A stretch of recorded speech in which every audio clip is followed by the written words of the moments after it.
The female commissioner Jiang Fei ने बात को थोड़ा बढ़ा चढ़ाकर बताने की कोशिश की और नतीजतन पेट्रोलमैन और इंस्पेक्टर को जियांग फे की पोजीशन पर यकीन होने लगा।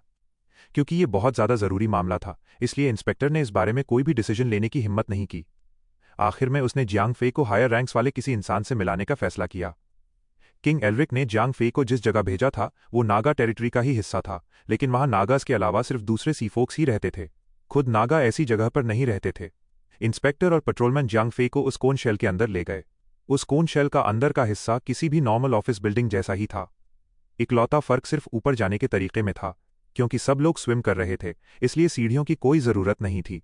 इंस्पेक्टर जियांग फे को बिल्डिंग के पार एक बैकडोर में ले गया, जहां अच्छी तरह तलाशी लेने के बाद उसे टेलीपोर्टेशन सर्कल इस्तेमाल करने की इजाजत दे दी गई। जियांग फे पोर्टल से होकर गुजरा और एक पूरी तरह से नई दुनिया देखकर हैरान रह गया, जिसके बारे में मरफोक को भी कुछ नहीं पता था। यह सच में जिंदगी से भरी एक अंडर वाटर सिटी थी। शंघाई की तरह यह जगह भी सी फोल्क की भीड़ से भरी हुई थी। वहां शॉप्स और ऑफिस बिल्डिंग्स थीं और एनपीसीएस बड़े सलीके से स्विम कर रहे थे। इस सिटी में रहने वाले सी फोल्क में कई अलग अलग स्पीसीज शामिल थीं। वहां फिश क्रैब्स, लॉबस्टर, स्क्विड, सी हॉर्सेस और दूसरे तरह के ह्यूमनॉइड सी क्रीचर्स मौजूद थे। डियर इंक्विजिटर, मेरे पीछे आइए, इंस्पेक्टर ने जियांग फे को अपने पीछे आने का इशारा करते हुए कहा। भले ही उसने अपनी आइडेंटिटी का कोई प्रूफ नहीं दिया था और ना ही मरफोक के बारे में इन्फॉर्मेशन होने के अपने दावे को साबित किया था, लेकिन उसे एंट्री देने से मना करना इंस्पेक्टर के हाथ में नहीं था। जियांग फे चुपचाप इंस्पेक्टर के पीछे पीछे चलने लगा और उस बिजी सिटी से होकर गुजरने लगा। देखते ही देखते जियांग फे कॉरल्स और सी एनेमोने से बनी एक बहुत बड़ी बिल्डिंग के पास पहुंच गया। प्लीज यहीं रुकिए, मैं सिटी के कमिश्नर को आपके आने की खबर देता हूं। अगर आप सच में वही हैं जो आप कह रहे हैं तो कमिश्नर आपको खुद अंदर बुला लेंगे, इंस्पेक्टर ने कहा। कमिश्नर? जियांग फे ने पूछा। इंस्पेक्टर जिस इंसान की बात कर रहा था वो पक्का किंग एल्रिक जैसा कोई प्रोमिनेंट और पावरफुल इंसान होगा। 5 मिनट बाद इंस्पेक्टर चेहरे पर एक स्माइल लिए वापस लौटा। डियर इंक्विजिटर, कमिश्नर आपसे मिलने के लिए तैयार हैं, इंस्पेक्टर ने कहा। अंदर ही अंदर जियांग फे को राहत मिली कि वो सिटी के हाईएस्ट रैंकिंग ऑफिशियल को भी बेवकूफ बनाने में कामयाब रहा था। प्लीज रास्ता दिखाइए, जियांग फे ने इज्जत से कहा। मुझे खुशी होगी, इंस्पेक्टर ने भी उसी अंदाज में कहा। बाहर मौजूद कोन शेल के उस डल स्ट्रक्चर के उलट कोरल बिल्डिंग का अंदर का हिस्सा बहुत वाइब्रेंट था। यह इतना कलरफुल था कि जियांग फे को लगा जैसे इसे पास्टल कलर और क्रेयॉन से बनाया गया हो। सी फोक से यही उम्मीद थी। वे शुरुआत से ही ओशन में रह रहे थे। कमिश्नर की बिल्डिंग को रेनेसांस पीरियड की किसी पेंटिंग की तरह सजाना उनके लिए कोई बड़ी बात नहीं थी। इंस्पेक्टर ने एक दरवाजे पर नॉक किया और अंदर से जवाब मिलने पर इंस्पेक्टर ने जियांग फे की तरफ मुड़कर अपना सिर हिलाया। वेलकम, प्लीज अंदर आ जाइए, एक बहुत ही मीठी और खूबसूरत आवाज ने कहा। Lady Mirage, Naga lower overlord, level 90 health points 100%। Note, commissioner of the gold water city. एक लेडी कमिश्नर? जियांग फे सच में हैरान रह गया जब उसने एक डेस्क के पीछे बैठी एक फीमेल नागा को उसे अंदर आने का इशारा करते हुए देखा। हाथों के 3 जोड़े और नीचे का हिस्सा एक सांप जैसा होने के बावजूद वो दिखने में बहुत खूबसूरत थी। उसका चेहरा इतना दयालु और मैच्योर था कि जियांग फे इस बात को भी नजरअंदाज कर सकता था कि उसके 6 हाथ थे। ये वो बात थी जहां जियांग फे को नागा कल्चर की लगभग कोई समझ नहीं थी। अगर इजाबेला अभी भी जिंदा और सही सलामत होती तो वो जियांग फे को एक्सप्लेन करती कि नागा पहले सरफेस वर्ल्ड में रहने वाली एक रेस हुआ करते थे। वे कभी हाई एल्व्स का ही हिस्सा थे, लेकिन उन्होंने मून गॉड के बिलीव्स को धोखा दिया था और उन पर से अपना फेथ हटा लिया था। इसके नतीजे में मून गॉड ने उन पर एक बहुत पावरफुल कर्स लगा दिया और उन्हें खदेड़कर समुद्र में फेंक दिया। जिस मून गॉड ने उन्हें कर्स किया था वो फेमिनिन मून गॉड नहीं थी जिसे ड्रैगन गॉड ने कोट किया था। ये वो मून गॉड था जो प्राइमोर्डियल सेलेस्टियल्स में से एक था। उस कर्स की पावर की वजह से नागा को एक अननेचुरल स्ट्रेंथ मिल गई थी।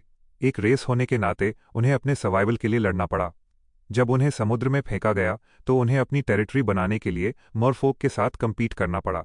इसका नतीजा ये हुआ कि मरफोल्क और नागा के बीच वो भयंकर वॉर शुरू हो गई जो आज तक खत्म नहीं हुई है। मरफोल्क नागा से नफरत करते थे क्योंकि वे उन्हें उन हमलावरों की तरह देखते थे जो उनके प्यारे ओशन पर कब्जा करना चाहते थे। कर्स की वजह से मेल नागस अपनी इंटेलिजेंस के बदले स्ट्रेंथ के साथ पैदा होते थे। उनमें मैजिक कंट्रोल की मास्टरी नहीं थी, लेकिन उसकी भरपाई के लिए उनके पास बीस्टली स्ट्रेंथ थी। बहुत कम ही लोग गवर्निंग ऑफिशियल्स का रैंक हासिल कर पाते थे, जबकि ज्यादातर ऑफिशियल्स फीमेल होती थीं। इस वजह से नागा रेस एक ऐसी सोसाइटी बन गई थी जहां गवर्नेंस के सारे मेजर रोल्स फीमेल संभालती थीं। क्योंकि इजाबेला जियांग फे को ये सब एक्सप्लेन करने के लिए वहां नहीं थी, इसलिए वो सच में हैरान होकर कमिश्नर के पास पहुंचा था। उसे बिल्कुल आइडिया नहीं था कि लगभग सारे हाई रैंकिंग ऑफिशियल्स फीमेल्स थीं। लेडी कमिश्नर नेफिलिम के इंक्विजिटर आ गए हैं, इंस्पेक्टर ने इज्जत से सिर झुकाते हुए कहा। Thank you inspector. मिस्टर इंक्विजिटर, क्या आप थोड़ा पास आएंगे? लेडी मिराज ने कहा। लेकिन जैसे ही जियांग फे उसके 2 कदम पास गया, उसकी आंखों का लुक तुरंत बदल गया। रोमियो के इफेक्ट ने मिराज पर असर कर दिया था। वो अपनी सीट से उछली और जियांग फे का वेलकम करने के लिए उसकी तरफ स्विम करते हुए गई। मैं तुम्हारा ही इंतजार कर रही थी। कोई है? प्लीज इनके लिए एक सीट लाओ। लेडी मिराज चिल्लाई और उसका प्रोफेशनल डिमीनर पूरी तरह गायब हो गया था।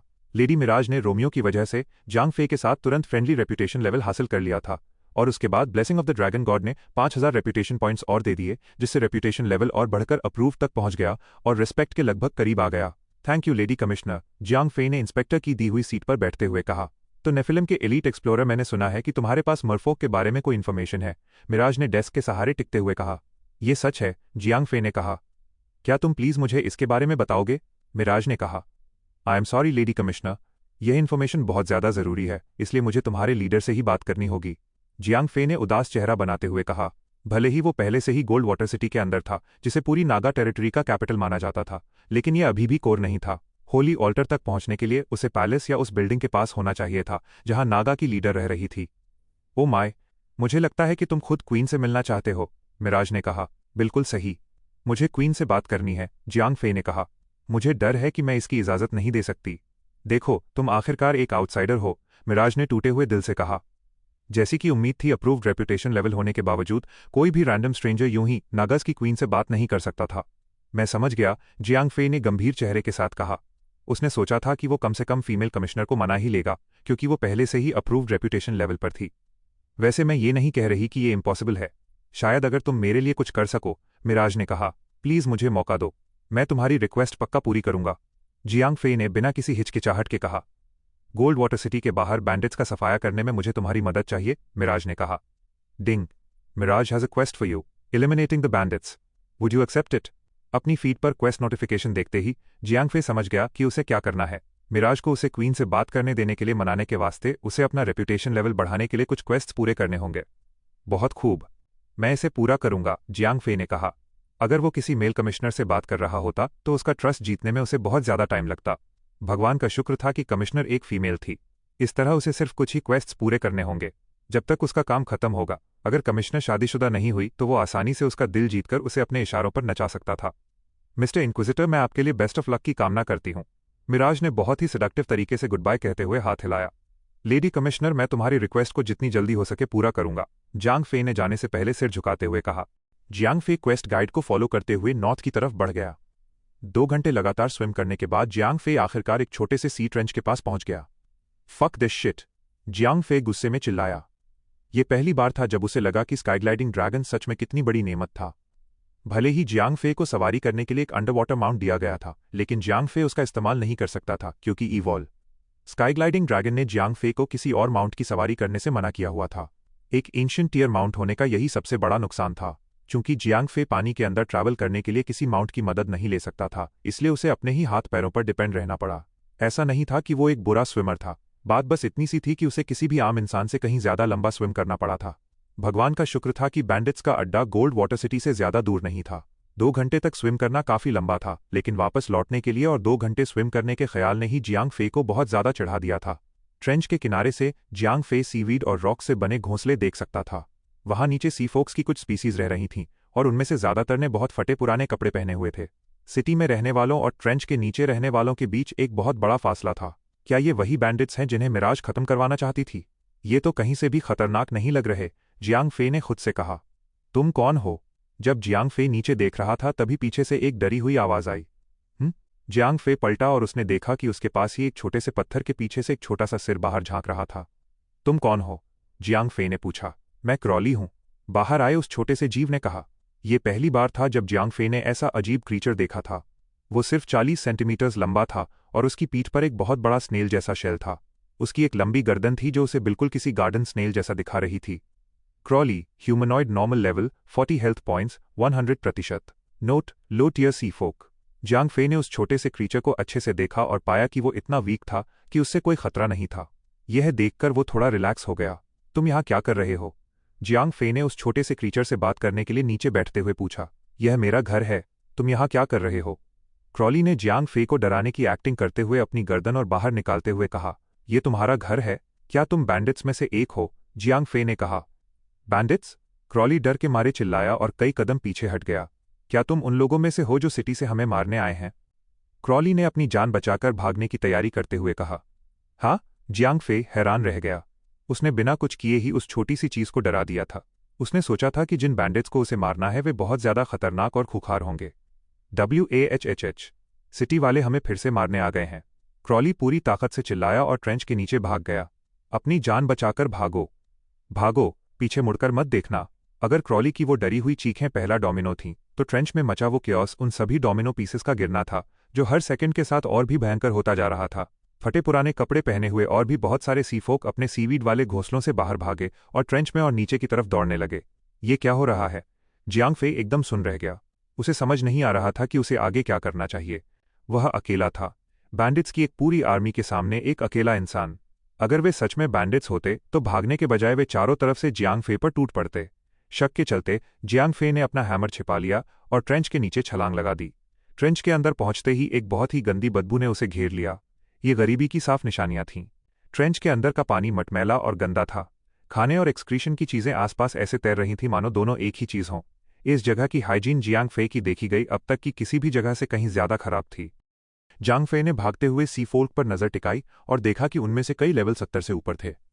क्रॉली जैसे कुछ ही थे जो लेवल 50 से नीचे थे। लेकिन जियांग फे ने चाहे जितना भी ढूंढा, भागने वाले सारे सीफोक बस नॉर्मल टियर मॉन्स्टर्स ही निकले। सिटी वालों ने इन्हें बैंडिट्स क्यों कहा यार? ये तो बस डरपोक क्रीचर्स का झुंड है। ये इतने वीक हैं कि सबसे कमजोर मकरूरस पेट्रोलमैन से भी नहीं लड़ सकते। जियांग फे ने खुद से कहा। कुछ तो गड़बड़ थी और जियांग फे को पता लगाना था कि आखिर बात क्या है। क्या मैं गलत जगह आ गया हूं? जियांग फे ने कहा। सबसे पहले उसने क्वेस्ट गाइड चेक की। उसमें सब सही था। मिनी मैप का जीपीएस सिस्टम भी यही बता रहा था कि वो बिल्कुल सही जगह पर है। कोई गड़बड़ नहीं है, मैं सही जगह पर हूं, जियांग फे ने कहा। जैसे ही उसे गेम सिस्टम पर डाउट होने लगा, तभी उसे अपने पीछे से किसी के सिसकने की हल्की आवाज सुनाई दी। ऐसा लग रहा था कि कोई डर के मारे रो रहा है, लेकिन अपनी आवाज दबाने की पूरी कोशिश कर रहा है। उसमें दर्द की पुकार भी थी। जियांग फे उस आवाज के पीछे गया। वहां उसने देखा कि टूटे हुए सीवीड नेस्ट्स के पास क्रॉली फूट फूट कर रो रहा था। देखकर लग रहा था कि भगदड़ के बीच क्रॉली का पैर उस सीवीड नेस्ट के नीचे दब गया था। वो एक मोटे सीवीड के टुकड़े को दांतों से चबा रहा था ताकि उसके रोने की आवाज बाहर ना निकले। जब क्रॉली को रियलाइज हुआ कि जियांग फे उसे रोते हुए देख रहा है, तो उसने सीवीड को थूक दिया और भी जोर जोर से रोने लगा। प्लीज मुझे मत मारो। वाह वाह, मुझे मत मारना। मुझे बताओ कि यहां चल क्या रहा है, जियांग फे ने कहा और क्रॉली के पैर पर गिरे उस बिल्कुल हल्के से सीवीड नेस्ट को हटा दिया। मैं तो अभी बच्चा हूं, प्लीज मुझे मत मारो। मुझे जिंदा रहना है, मुझे बड़ा होना है। वो बेचारा छोटा सा क्रीचर रोते हुए गिड़गिड़ाया। मैंने कब कहा कि मैं किसी को मारने वाला हूं? जियांग फे ने अपने हाथ पॉकेट में डालते हुए कहा। क्रॉली ने गहरी सांस ली। वो थोड़ा शांत हुआ और खड़ा हो गया। क्या तुम सिटी से नहीं आए हो? हाँ, मैं गोल्ड वाटर सिटी से हूं। वाह, तुम हम सबको मार डालोगे। क्रॉली फिर से एक छोटे बच्चे की तरह रोने लगा। अगर तूने अभी रोना बंद नहीं किया तो मैं तेरा पैर तोड़ दूंगा, जियांग फे गुस्से में गरजा। आम्फ। क्रॉली ने अंदर की तरफ गहरी सांस खींची और रोना रोकने की पूरी कोशिश करने लगा। अब मुझे बता कि तुम लोग सिटी वालों से इतना क्यों डरते हो? सच सच बता, वरना मैं तेरे दोनों पैर तोड़ दूंगा, जियांग फे ने झूठा गुस्सा दिखाते हुए कहा। अम्फ। क्रॉली की तो जैसे रूह कांप गई थी, लेकिन आखिर में वो शांत हुआ और उसने जियांग फे को सारी बात बता दी। क्रॉली और बाकी सीफोक समंदर के सारे जीवों में सबसे वीक माने जाते थे। उनकी कॉम्बैट पावर 0 के बराबर थी, जिसकी वजह से कोई भी लड़ने वाला जीव उनका आसानी से शिकार कर लेता था। जाहिर सी बात है, अपनी इस कॉम्बैट पावर की कमी को बैलेंस करने के लिए उन्हें एक अल्टीमेट पावर मिली थी ताकि उनकी स्पीशीज खत्म ना हो, बहुत ही इंसेन स्पीड से बच्चे पैदा करने की एबिलिटी। इसलिए एक ऐसी स्पीशीज जो खरगोशों से भी तेज मल्टीप्लाई हो सकती थी, उसने सिटी में रहने वाले नागस के लिए एक प्रॉब्लम खड़ी कर दी थी। खाने वाले इतने ज्यादा हो गए थे कि उस एरिया में खाने की भारी कमी हो गई थी। यही वजह थी कि नागा और बाकी हायर टियर सीफोक इन लोअर सीफोक्स को बैंडिट्स मानते थे। उन्हें लगता था कि ये वीकर स्पीसीज जानबूझकर बाकी सीफोक्स को भूखा मारने की कोशिश कर रही हैं। इसी वजह से सिटी वाले कभी कभी कुछ सोल्जर्स को क्लेंजिंग के लिए भेजते थे ताकि इनकी गिनती कम की जा सके। इसे क्लेंजिंग का नाम इसलिए दिया गया था क्योंकि उन्हें पेस्ट माना जाता था जो आगे चलकर बाकी सीफोक्स को भारी नुकसान पहुंचा सकते थे। बाप रे बाप, जियांग फे का सिर दर्द करने लगा। उसे समझ नहीं आ रहा था कि इस इतनी बड़ी मिसअंडरस्टैंडिंग के लिए किसकी गलती निकाली जाए। इन वीकर सीफोक्स को अपनी स्पीसीज को एक्सटिंक्शन से बचाने के लिए इतनी तेजी से बच्चे पैदा करने पड़ रहे थे। समंदर के लगभग हर प्रेडेटर का शिकार बनने से बचने के लिए ये उनका एक नेचुरल काउंटर ही तो था। लेकिन इस तरह बिना रुके आबादी बढ़ाने की वजह से उन्होंने बाकी सीफोक्स के रिसोर्सेज में अकाल ला दिया था। ये बिल्कुल किसी तालाब में जमने वाली काई की तरह था जो अपनी ओवरग्रोथ से मछलियों की जान ले लेती है। खुद का सर्वाइवल पक्का करने के लिए स्ट्रॉन्गर सीफोल्क को इस तरह मास किलिंग का सहारा लेना पड़ता था। यार, ये तो फालतू की मुसीबत है। अगर उसने इन बेचारे वीकर सीफोक्स को मार दिया तो उसकी क्वेस्ट पूरी हो जाएगी और सिटी में रहने वाले सीफोक्स की मदद भी हो जाएगी। दूसरी तरफ अगर उसने इन्हें जाने दिया तो वो उल्टा सिटी के लोगों के लिए परेशानी खड़ी कर देगा। अगर वो अभी इन्हें छोड़ भी दे तो आज नहीं तो कल इन्हें मारने के लिए दूसरे सोल्जर्स भेज ही दिए जाएंगे। तो क्या अब मुझे इन्हें कॉन्ट्रासेप्टिव इस्तेमाल करना सिखाना पड़ेगा? जियांग फे झुंझलाते हुए चिल्लाया। इससे बचा नहीं जा सकता था। दोनों साइड्स को खुश करने के लिए कुछ तो करना ही था। जियांग फे गुस्से से पागल हो रहा था। उसके जैसा एकदम नॉविस इंसान इन सी फोक्स के लिए कॉन्ट्रासेप्टिव प्लान्स कैसे सोच सकता था? जब सी फोक्स को मारना भी उन्हें डराकर भगा नहीं सका तो जियांग फे इस प्रॉब्लम को कैसे सॉल्व करता? अगर वो सी फोक को स्टैंडर्ड वन चाइल्ड पॉलिसी और पॉपुलेशन कंट्रोल की प्रैक्टिस करने के लिए एजुकेट करने का प्लान शुरू भी कर दे तो भी इसके रिजल्ट्स दिखने में सालों लग जाते। आखिर में उसके पास एक प्लान था, एक ऐसा प्लान जो उसका बहुत सारा टाइम और ट्रबल बचा सकता था। उसने क्रॉली को बाकी सी फोक से बात करने के लिए मनाया। वो चाहता था कि क्रॉली सबको बता दे, यहां से चले जाओ और तुम्हारी जान बख्श दी जाएगी। क्या तुम सच में हमें जाने दोगे? क्रॉली ने हैरानी से कहा। उसने गोल्ड वाटर सिटी के सी फोक्स को बिना कुछ कहे उन जैसों को मारते हुए देखा था। हाँ, लेकिन तभी जब सब यहां से चले जाएं। अगर मुझे कोई भी पीछे छूटा हुआ दिखा तो मैं तुम्हारे हर जानने वाले को खत्म कर दूंगा। जियांग फे एक शेर की तरह गुर्राया। वाह, तुम्हारा बहुत बहुत शुक्रिया, क्रॉली ने कहा और अपने पैरों पर खड़ा होकर जल्दी से ट्रेंच की तरफ भागा ताकि अपने दोस्तों से मिलकर उन्हें ये गुड न्यूज़ दे सके। वो हमें छोड़ रहा है। भगवान का लाख लाख शुक्र है। वो हमारा मेसाया है। वो कितने दयालु हैं। हमें अब महान को और परेशान नहीं करना चाहिए। चलो इस इंस्टेंस से निकलते हैं। चलो, जल्दी चलो। पैक करने का टाइम नहीं है। वैसे भी हमारे घर पर कुछ नहीं है। थोड़ी देर बाद सब लोग ट्रेंच से बाहर जाने से पहले जियांग फे को रिस्पेक्ट देने के लिए ट्रेंच के टॉप पर वापस आने लगे। उनके पास सच में कुछ नहीं था। उनमें से कोई भी अपने नेस्ट में वापस नहीं गया क्योंकि उनके पास खुद के सिवा और कुछ नहीं था। जियांग फे को असल में इन इन्फीरियर स्पीशीज की कोई परवाह नहीं थी। अगर वो कहीं और अपना नेस्ट बना भी लेते और किसी दूसरी सिटी को परेशान करते तो भी ये उसकी प्रॉब्लम नहीं होती। अभी के लिए उसे सुकून था कि उसे उन वीकलिंग्स को मारने का सहारा नहीं लेना पड़ा। अब भले ही जियांग फे अपने ओरिजिनल क्वेस्ट ऑब्जेक्टिव से भटक गया था, सिस्टम ने फिर भी इसे कंप्लीटेड माना क्योंकि main objective gold water city से बैंडिट्स का नामो निशान मिटाना था। चूंकि वो चले गए थे तो प्रॉब्लम सॉल्व हो गई थी। जियांग फे के लिए ये एक एब्सोल्यूट विन थी। मिराज का भी यही मानना होता क्योंकि वो बस यही चाहते थे कि गोल्ड वाटर सिटी के आसपास की फूड सप्लाई पूरी तरह से सिटी के लिए ही रहे। क्रॉली और उसके छोटे दोस्तों से निपटने के बाद जियांग फे पलटा और वापस गोल्ड वाटर सिटी की तरफ चल दिया। क्या बकवास है। मुझे काम खत्म करने में मुश्किल से 10 मिनट्स लगे लेकिन मुझे 4 आवर्स तक तैरना पड़ेगा। जियांग फे ने अपनी फ्रस्ट्रेशन निकालते हुए खालीपन में चिल्लाया। समंदर के नीचे कोई माउंट ना होना सच में बहुत डेवस्टेटिंग था। कॉरल बिल्डिंग में वापस पहुंचने पर गार्ड्स और ऑफिसर्स ने जियांग फे को आराम से अंदर जाने दिया क्योंकि उन्हें पता था कि मिस्टर इंक्विजिटर के कमिश्नर के साथ अच्छे टर्म्स हैं। चूंकि वो कमिश्नर के काम से ही जा रहा था इसलिए उसे फ्रीली घूमने देना ही सही था। तुम मेरी एक्सपेक्टेशंस पर खरे उतरे हो। मेरी सिटी में आतंक मचाने वाले उन इन्फीरियर बैंडिट्स को खत्म करके तुमने बहुत अच्छा काम किया है, मिराज ने एक ऐसी मुस्कान के साथ कहा जो सूरज को भी मात दे दे। अगर वो एक नागा नहीं होती तो जियांग फे पक्का उस पर फिदा हो जाता। हजारों बैंडिट्स को मारना कोई छोटी बात नहीं थी, भले ही वो इन्फीरियर और वीक थे। लेकिन अगर उसे पता चलता कि जियांग फे ने प्रॉब्लम सॉल्व करने के लिए बस उन्हें डराकर भगा दिया था तो शायद उसकी सोच कुछ और होती। Ding, eliminating the bandit quest has been completed. Obtained 8,500,000 experience points, 10 gold coins, 3,000 reputation points with Lady Mirage, and 500 Naga race reputation points. Mirage के कैरेक्टर पर एक ग्रीन लाइट चमकी जो बता रही थी कि जियांग फे के साथ उसका रेपुटेशन लेवल अप्रूव्ड से बढ़कर रिस्पेक्ट हो गया था। कड़वा सच तो ये था कि जियांग फे उतना भी डरावना नहीं था जितना वो खुद को समझता था। असल में इस फिश ईट फिश वर्ल्ड में सालों से सर्वाइव करते हुए कमजोरों ने भागना सीख लिया था जबकि ताकतवर कमजोरों का शिकार करते थे। यही वजह थी कि जब जियांग फे ने दया दिखाते हुए उन्हें भागने का ऑफर दिया तो वो इन्फीरियर सीफोक्स बिना पीछे मुड़े अपनी जान बचाकर भाग खड़े हुए। ये एक ऐसी आदत थी जो उनके डीएनए में बहुत गहराई तक बसी हुई थी। मैंने आपका काम पूरा कर दिया है, क्या अब मैं क्वीन से बात कर सकता हूं? जियांग फे ने पूछा। मुझे डर है कि ऐसा नहीं हो सकता। तुमने मेरा ट्रस्ट जरूर जीत लिया है लेकिन क्वीन से बात करने के लिए ट्रस्ट से कहीं ज्यादा की जरूरत पड़ेगी, मिराज ने अपने हाथ डेस्क पर रखते हुए कहा। अर्ग, जो भी करवाना है सीधा सीधा बोल दो ना, जियांग फे ने मन ही मन सोचा। वो इधर उधर तैरते हुए पक चुका था। ग्रेट क्वीन से मिलने के लिए मुझे क्या करना होगा? जियांग फे ने पूछा। एक और बात, बस एक और फेवर, मिराज ने एक उंगली उठाई। प्लीज, मैं क्वीन से मिलने के लिए कुछ भी करूंगा, जियांग फे ने कहा। नागा रेस के कोर में घुसने के लिए उसे मिराज के रेपुटेशन लेवल को बढ़ाकर एडमायर तक पहुंचाना ही था। ये बस एक छोटा सा फेवर है। ड्रैगन टर्टल को ढूंढो और मुझे उसका शेल ला कर दो, मिराज ने कहा। Ding, Mirage has a quest for you, finding the dragon turtle. Would you accept it? ठीक है, मैं ड्रैगन टर्टल का शेल ले आऊंगा, जियांग फे ने कहा और जल्दी से मिराज को वहां अकेला छोड़कर निकल गया। उसके साथ ज्यादा देर तक रुकना खतरनाक था, पता नहीं वो आगे उससे क्या करने को कह देती। जियांग फे कॉरल बिल्डिंग से बाहर आया और उसने क्वेस्ट डिस्क्रिप्शन चेक किया। ये कोई मुश्किल क्वेस्ट नहीं थी, क्योंकि उसे बस एक खास जगह जाकर एक लेवल 75 के लीडर टियर बॉस को मारना था। लेकिन चूंकि ये आसान था, इसलिए क्वेस्ट रिवॉर्ड भी उतना ही सस्ता था।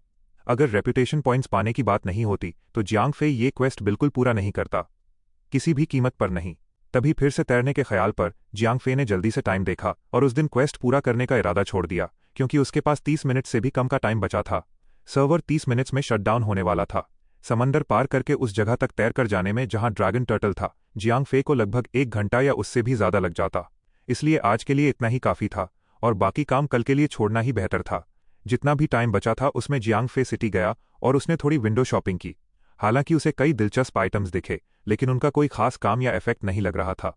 अगले दिन जियांग फे उठा और उसने शिप फ्रैगमेंट ढूंढने की अपनी तैयारी शुरू कर दी। 0541, चूंकि अभी सुबह है, चलो सर्च एरिया को बढ़ाते हैं, जियांग फे ने कहा। बोरियत से पक चुके जियांग फे को लगा कि उसे जल्द से जल्द शिप फ्रैगमेंट ढूंढने पर फोकस करना चाहिए। जैसा आप कहें कैप्टन। ब्रेकफास्ट के बाद जियांग फे ने अपने बनाए हुए बर्फीले छेद को छोड़ा और आइसी टंड्रा के ऊपर हवर करने लगा। हालांकि जियांग फे ने सर्च एरिया को बढ़ा दिया था और ढूंढने में ज्यादा घंटे भी लगाए थे, फिर भी उसके हाथ कुछ नहीं लगा। जैसे ही वो आराम करने के लिए पहाड़ में एक और छेद बनाने वाला था, तभी 0541 को कुछ मिला। सिग्नल मिला है, 0541 चिल्लाया। क्या है? क्या ये मेन इंजन है? जियांग फे ने एक्साइटमेंट में पूछा। मुझे पक्का नहीं पता, प्लीज 0800 डायरेक्शन में 75 किलोमीटर आगे बढ़ें। ठीक है। जियांग फे होवरबोर्ड पर कूदा और सीधा अपनी डेस्टिनेशन की तरफ उड़ चला। कैप्टन, मुझे एक शिप फ्रैगमेंट मिला है और इसका सिग्नल बिल्कुल मेन इंजन जैसा है। हालांकि जब तक मैं फ्रैगमेंट के डायरेक्ट कांटेक्ट में नहीं आता, मैं पक्के तौर पर कुछ नहीं कह सकता। आखिरकार पूरे एक दिन की लंबी तलाश के बाद 0541 ने एक अच्छी खबर दी। चेक करने का टाइम नहीं है, चलो बस शुरू करते हैं, जियांग फे चिल्लाया। इस पॉइंट पर जियांग फे शिप के किसी भी पार्ट से सेटिस्फाई हो जाता। उसे कोई नया शिप पार्ट मिले बहुत टाइम हो गया था। अगर अब मेन इंजन रूम मिल जाए तो मजा आ जाएगा। 0541 ने उस अर्थ मूवर को मटीरियलाइज किया जिसे वो पहले भी एक बार यूज कर चुका था और बर्फ की खुदाई शुरू कर दी। सॉलिड बर्फ में खुदाई करना मिट्टी खोदने से बहुत स्लो था। वहां के एक्सट्रीम टेम्परेचर ने मशीन को और भी स्लो कर दिया था।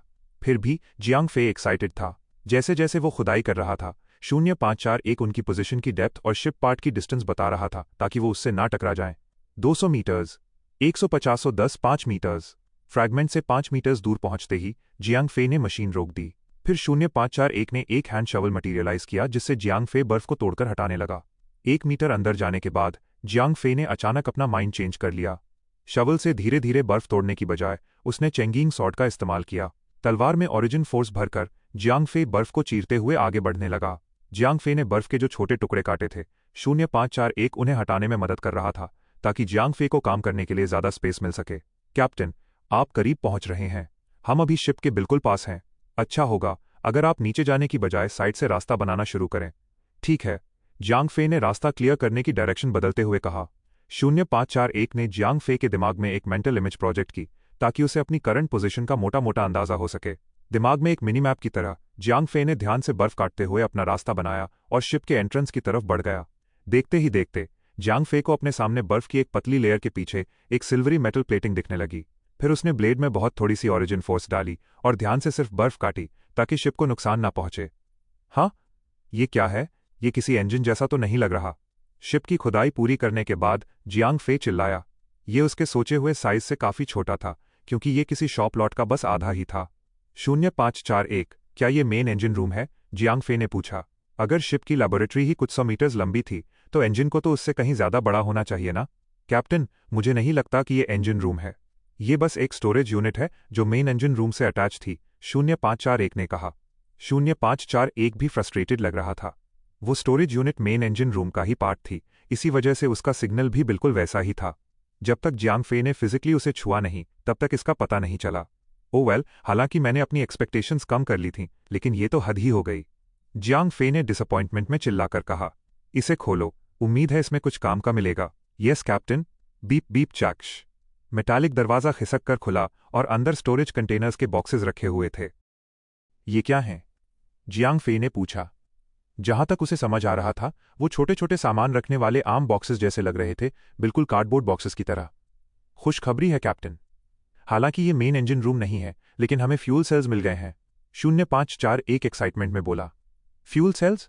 जियांग फे स्टोरेज यूनिट के अंदर गया तो उसे वहां बहुत सारे बॉक्सेस इधर उधर बिखरे हुए मिले। उन्हें साइड में बने रैक्स पर सलीके से रखा होना चाहिए था। अर्थ में एंट्री के वक्त वो रैक से बाहर गिर गए थे। जियांग फे ने एक बॉक्स उठाया और 0541 के कहने पर उसे खोला। बॉक्स के अंदर कम से कम 10 इंच के क्रिस्टल्स थे। वो क्रिस्टल्स छूने में सॉलिड लग रहे थे और उनका कोई रंग नहीं था। भले ही ये वही एनर्जी क्रिस्टल्स थे जिनके बारे में 0541 ने पहले बताया था, लेकिन उसे उनमें से कुछ भी फील नहीं हो रहा था। क्या तुम्हें पक्का यकीन है कि ये एनर्जी क्रिस्टल्स हैं? अफर्मेटिव। आपका इनमें से कुछ भी फील ना कर पाना बिल्कुल नॉर्मल है। ये एनर्जी क्रिस्टल्स इस कंडीशन में स्टेबल रहते हैं, लेकिन कुछ खास कंडीशंस में बहुत पावरफुल एनर्जी निकाल सकते हैं। अगर आपको क्रिस्टल से एनर्जी लीक होती हुई फील हो रही है तो इसका मतलब है कि वो डिफेक्टिव हैं और बहुत खतरनाक साबित हो सकते हैं। वर्स्ट केस सिनारियो में एक खराब एनर्जी क्रिस्टल अनस्टेबल हो सकता है और किसी न्यूक्लियर बॉम्ब जैसी ताकत के साथ फट सकता है। अच्छा, ये बात है, जियांग फे ने कहा। कैप्टन, चलिए यहाँ के सारे एनर्जी क्रिस्टल्स ले लेते हैं। यहाँ जितनी एनर्जी है उससे हम मेन इंजन रूम मिलने तक लंबे टाइम तक काम चला सकते हैं, 0541 ने कहा। ओह, लेकिन ये तो बस एक छोटी सी स्टोरेज यूनिट है। हम कितनी पावर की बात कर रहे हैं? इस स्टोरेज यूनिट में टोटल एनर्जी कम से कम 10 गुना ज्यादा है जितनी एनर्जी आपने शुरुआत से अब तक जमा की है। एफकिंग हेल, इनसे तो पूरी अर्थ को कई जन्मों तक पावर दी जा सकती है, जियांग फे चिल्लाया। एनर्जी क्रिस्टल से भरे इस कमरे के सामने हजारों यूरेनियम से भरा वो बड़ा सा वेयरहाउस एक छोटी सी AAA बैटरी के बराबर भी नहीं था। सारे एनर्जी क्रिस्टल्स को अपनी रिंग में स्टोर करने के बाद जियांग फे ने बहुत एक्साइटमेंट के साथ 0541 से पूछा, तो क्या अब हमारे पास इजाबेला को रिवाइव करने के लिए काफी पावर है? मुझे माफ कर दीजिए कैप्टन, अगर आप एक लेवल 5 बायो ह्यूमन बनाना चाहते हैं तो हमारे पास अभी भी बहुत कम पावर है। क्या ऐसा कैसे हो सकता है? जियांग फे सुन रह गया। उसे लगा था कि उसे सॉल्यूशन मिल गया है, तभी उसकी सारी उम्मीदों पर पानी फिर गया। कैप्टन, ये एक लेवल 5 बायो ह्यूमन है। लेवल 5? अभी हमारे पावर रिजर्व सिर्फ 35% पर हैं। वहीं दूसरी तरफ अगर आप लेवल 4 बायो ह्यूमन्स बनाना चाहते हैं तो हम अभी से शुरू कर सकते हैं, बल्कि हम उन्हें भारी क्वांटिटीज में भी बना सकते हैं। नहीं, मुझे ये सब नहीं चाहिए, जियांग फे ने कहा। वो जानता था कि एक लेवल 5 बायो ह्यूमन के लिए इतनी ज्यादा पावर चाहिए होगी कि वो इतने कम टाइम में उसे किसी भी हालत में इकट्ठा नहीं कर सकता था। जापानीज लोगों ने इतना सारा यूरेनियम इंपोर्ट किया था कि पूरी दुनिया में हल्की सी पैनिक फैल गई थी। लेकिन इतनी बार जापान जाने के बाद भी वो कोई हाई रेडिएशन हॉटस्पॉट्स ढूंढने या डिटेक्ट करने में फेल रहा था। अब जब उसने इस बारे में सोचा तो उसे लगा कि जापानीज लोगों ने अपना सारा इंपोर्टेड न्यूक्लियर मटेरियल फीनिक्स को बनाने में ही इस्तेमाल कर लिया था। मैं अब ठीक हूं, चलो अपनी तलाश जारी रखते हैं। अगर एक यहाँ है तो कहीं और भी ऐसी स्टोरेज यूनिट्स छुपी हो सकती हैं। क्या पता हमें मेन इंजन रूम ही मिल जाए। खुद को तसल्ली देते हुए जियांग फे ने कहा। चाहे जितना भी टाइम लग जाए वो इजाबेला के लिए एक लेवल 5 बायो ह्यूमन बॉडी बनाने लायक एनर्जी इकट्ठा करके ही रहेगा। भले ही उसे मेन इंजन नहीं मिला था, लेकिन कुछ काम की चीज मिलने से जियांग फे का मूड बेहतर हो गया था और वो उस जगह से निकल गया। लेकिन ऐसा लग रहा था कि एनर्जी क्रिस्टल्स मिलने के बाद जियांग फे की किस्मत ही खत्म हो गई थी, क्योंकि अगले 3 आवर्स तक उसे कुछ भी नहीं मिला। मैं थोड़ी देर आराम करने वाला हूं, जियांग फे ने एक फ्लैट एरिया ढूंढकर वहां अपना डेरा जमाते हुए कहा। खुले मैदान की जगह उसने बर्फ का एक छोटा सा पहाड़ ढूंढ लिया था जो जमा देने वाली हवाओं को रोक सकता था, और वो उसी पहाड़ से टिककर बैठ गया। उसने अपनी जमा की हुई कुछ एनर्जी बार्स निकाली और उन्हें खाने लगा। ये सबसे ज्यादा न्यूट्रिशन वाला बेहतरीन खाना था। जैसे ही वो अपनी तीसरी एनर्जी बार खा रहा था, 0541 का प्रॉक्सिमिटी अलार्म अपनी फुल वॉल्यूम में बज उठा। Warning, omega level being detected. Captain, evasion measures recommended. Jiang Fei ने मुंह में जो भी था उसे निगला और लड़ने के लिए तैयार हो गया। जिन लोगों को 0541 ओमेगा लेवल का मानता था वो सिर्फ लेवल 5 मेटा ह्यूमन ही हो सकते थे। पलक झपकते ही उसके सामने एक वाइट सिल्वरी लाइट चमकी और फीनिक्स वहां आ गई। ओ, तो तुम हो। तुमने तो मुझे डरा ही दिया था, जियांग फे ने रिलैक्स होते हुए कहा। जियांग फे के रिलैक्स होते ही उसे तुरंत समझ आ गया कि कुछ गड़बड़ है। उसका वो हमेशा वाला डोमिनेटिंग ऑरा गायब था, या यूं कहें कि वो बहुत मैसी हो गया था। जहां तक उसे याद था उसकी आंखें सिल्वर होनी चाहिए थीं, लेकिन इस बार उसकी आंखें लगातार ब्लू और सिल्वर के बीच फ्लिकर कर रही थीं। वो दर्द से तड़प रही थी। इसी वजह से उसके आसपास का पावरफुल ऑरा बिना किसी कंट्रोल के रैंडमली भड़क रहा था। एक लेवल 5 मेटा ह्यूमन अपनी प्रेजेंस को इतने अच्छे से कंट्रोल कर सकता था कि वो अपनी पावर दिखाए बिना किसी दूसरे मेटा ह्यूमन के बगल में खड़ा रह सके। फीनिक्स इसमें बिल्कुल भी अच्छी साबित नहीं हो रही थी, क्योंकि उसकी पावर्स आउट ऑफ कंट्रोल हो रही थीं। ये इतना पावरफुल था कि एक नॉर्मल इंसान भी उसकी निकलती हुई पावर को फील कर सकता था। उसे देखकर एक बंदर भी समझ जाता कि उसके साथ कुछ बहुत बुरा हो रहा है। तुम्हें क्या हुआ? जियांग फे ने पूछा। मैं URGH, मुझे नहीं पता, मेरी मदद करो, फीनिक्स चिल्लाई। ये पहली बार था जब जियांग फे ने फीनिक्स को इस हालत में देखा था। वो कंफ्यूजन और दर्द में थी। उसने उसे पहले कभी ऐसे नहीं देखा था। अरे रुको! जैसे ही जियांग फे उसके पास पहुंचा, फीनिक्स बेहोश होकर ठंडी बर्फीली जमीन पर गिर पड़ी। उठो फीनिक्स, जियांग फे उसे उठाने के लिए जोर से हिलाते हुए चिल्लाया, लेकिन उसने चाहे जितनी भी कोशिश की वो नहीं उठी। 0541 एनालाइज करो। Yes captain. मैंने उसकी बॉडी के अंदर से एनर्जी का एक पावरफुल सर्ज डिटेक्ट किया है। ये अननेचुरल लग रहा है, जैसे उसके अंदर की एनर्जी बाहर निकलने की कोशिश कर रही हो। इसका सबसे बड़ा रीजन अपनी पावर पर कंट्रोल खोना हो सकता है, जिससे पावर का एक ऐसा सर्ज उठ रहा है जिसे रोका नहीं जा सकता। 0541 ने कहा, लॉस ऑफ कंट्रोल? ये कैसे पॉसिबल है? क्या उसकी पावर्स को एक्सटर्नली कंट्रोल करने का कोई तरीका है? जियांग फे ने कहा। फीनिक्स ही उसका इकलौता ट्रम्प कार्ड बची थी जो सच में कुछ कमाल कर सकती थी। उसके बिना जियांग फे बिल्कुल खतरे में पड़ जाता। पावर सर्ज, अनकंट्रोलेबल पावर, क्या ये बर्जर्क हो गई है? मैंने नॉवेल्स में ऐसा कुछ होते हुए पढ़ा है। शायद मैं भी वही कर सकूं जो प्रोटैगनिस्ट ने विक्टिम के साथ किया था। अगर मैं किसी तरह उसके अंदर की यिन और यांग एनर्जी को एडजस्ट कर दूं तो शायद बैलेंस बन जाए। जियांग फे ने खुद से कहा। ओ माय गॉड, क्या उसकी जान बचाने के लिए मैं उसके साथ वो करने वाला हूं? नहीं, हम सिर्फ अक्वेंटेंस हैं, उससे ज्यादा कुछ नहीं। मैं अपना फर्स्ट टाइम किसी ऐसी लड़की के लिए सैक्रिफाइस नहीं कर सकता जिसे मैंने सिर्फ 1 या 2 बार देखा हो। क्या होगा अगर वो नॉर्मल हो जाए और अपनी बॉडी को छूने के लिए मुझे जान से मार दे? जियांग फे अपनी ही फैंटेसी की दुनिया में खोते हुए बोला। कैप्टन, प्लीज ये फालतू की बातें सोचना बंद कीजिए। 0541 चिल्लाया जब जियांग फे अपने दिमाग में उल्टी सीधी बातें सोच रहा था। कैप्टन, नॉवेल्स सिर्फ फिक्शन होती हैं और कुछ कोइंसिडेंस बस कोइंसिडेंस ही होते हैं, उससे ज्यादा कुछ नहीं। आप इस वक्त कॉपुलेशन के बारे में सोच भी कैसे सकते हैं? परवर्ट, क्या आपके दिमाग में कोई कीड़ा घुस गया है? 0541 ने थोड़े गुस्से में कहा। चूंकि वो सिर्फ एक आर्टिफिशियल इंटेलिजेंस था, इसलिए गालियां देने पर उसका कोई फिल्टर नहीं था। ऊप्स, जियांग फे ने शर्माते हुए कहा। डिमविट, उसे देखिए, वो मौत के मुंह में खड़ी है और आप अभी भी वही सब सोच रहे हैं। आप इतने डेस्परेट कैसे हो सकते हैं? अगर मैंने आपको नहीं रोका होता तो इस एक्सेसिव एनर्जी से आपका मेल जंक जलकर खाक हो गया होता। मैं अब ठीक हूं। ऑल राइट, अब बस भी करो। शीश, खैर, तुम्हें क्या लगता है हम इसे कैसे बचा सकते हैं? जियांग फे ने टॉपिक बदलते हुए कहा। हम उसे बचाने के लिए कुछ नहीं कर सकते। जो कुछ भी हो रहा है उसे रोका नहीं जा सकता। 0541 ने बिना किसी हिचकिचाहट के कहा। हालांकि 0541 की बातों के पीछे एक छिपा हुआ मतलब था, लेकिन जियांग फे इतना परेशान था कि उसने इस बात पर ध्यान ही नहीं दिया। तुम्हारा क्या मतलब है कि मैं कुछ ना करूं और चीजों को अपने आप होने दूं? हाँ, बिल्कुल यही। क्या तुम कुछ नहीं कर सकते? मेरा मतलब है, तुम एक पावरफुल अटैक को रोकने के लिए शील्ड लगा सकते हो और मुझे एक साइकिक अटैक से भी बचा सकते हो। क्या तुम बस उसकी पावर को साइफन नहीं कर सकते? जियांग फे ने कहा। नहीं, 0541 ने कहा। उसकी आवाज सच में बहुत खुश और मजे में लग रही थी, जैसे वो फीनिक्स के मरने का ही इंतजार कर रहा हो। जियांग फे ने एक लंबी सांस छोड़ी। सब ठीक है, मुझे पता है कि अब मुझे कोई नहीं बचा सकता। उस छोटे से फैला को मेरी मदद करने के लिए फोर्स करने की जरूरत नहीं है, अचानक से उठते हुए फीनिक्स ने कहा। हैरानी की बात यह थी कि उसकी आंखें अब ब्लू थीं, बिल्कुल समंदर जैसी नीली। क्या मैं अभी जेनी से बात कर रहा हूं, या ये अभी भी फीनिक्स है? जियांग फे ने उसे उठने में मदद करते हुए पूछा। फीनिक्स उसके और 0541 के बीच चल रही मेंटल कॉन्वर्सेशन सुन पा रही थी, जबकि फीनिक्स की आंखें सिल्वर थीं। तुम मुझे जो भी बुलाओ, अब उससे कोई फर्क नहीं पड़ता। मैं जल्द ही जाने वाली हूं, फीनिक्स ने बहुत ही आराम से कहा। तुम्हें क्या हुआ? क्या किसी ने तुम्हारे साथ ऐसा किया है? मुझे बताओ वो कौन है? जियांग फे ने कहा। नहीं, ये मैं हूं, मेरी बॉडी। क्या मुझे कुछ समझ नहीं आ रहा? जियांग फे ने कहा। लेकिन इससे पहले कि वो कुछ और कहता, फीनिक्स ने अपनी कमजोर उंगलियां बढ़ाईं और उन्हें प्यार से जियांग फे के होठों पर रख दिया। बस चुप रहो और मेरी बात सुनो। मेरे पास ज्यादा टाइम नहीं बचा है। मैं सुन रहा हूं। लगता है इस दुनिया में मेरा टाइम बहुत कम है। फिर भी मुझे इस दुनिया के कॉन्फ्लिक्ट्स के बारे में पता है, चाइनीज मार्शल आर्टिस्ट अलायंस और म्यूटेंट ब्रदरहुड के बारे में भी। वॉर तो होकर रहेगी और म्यूटेंट्स का पलड़ा भारी है। फिर भी मैं जानती हूं कि तुम कौन हो और तुम्हारे दिमाग के अंदर रहने वाले तुम्हारे छोटे से दोस्त को भी जानती हूं। मुझे पता है कि तुम क्या क्या मिरेकल्स कर सकते हो। इसलिए आज मौत के दरवाजे पर खड़ी होकर मैं तुमसे एक चीज मांगना चाहती हूं। बोलो, तुम्हें जो चाहिए बस उसका नाम लो और मैं वो तुम्हें देने की पूरी कोशिश करूंगा। जियांग फे चिल्लाया। भले ही उसे पता था कि फीनिक्स के आगे उसकी पावर कुछ भी नहीं है, फिर भी अगर इससे उसकी जान बच सकती थी तो वो ये जरूर करता। ऊपर से उसने तब उसकी जान बचाई थी जब उसके पेरेंट्स किडनैप हुए थे। अगर वो सोरिंग क्लाउड सेक्ट के किडनैपर्स के सामने आकर खुद को उनके हवाले नहीं करती तो वो आज इस बर्फीले टंड्रा में जिंदा सांस नहीं ले रहा होता। है, तुम जितने विटी हो उतने ही फनी भी। मैं तुमसे कोई ऐसी चीज नहीं मांगूंगी जो इम्पॉसिबल हो। मैं बस इतना चाहती हूं कि तुम मेरे भाई को अपनी जिंदगी जीने का एक चांस दे दो।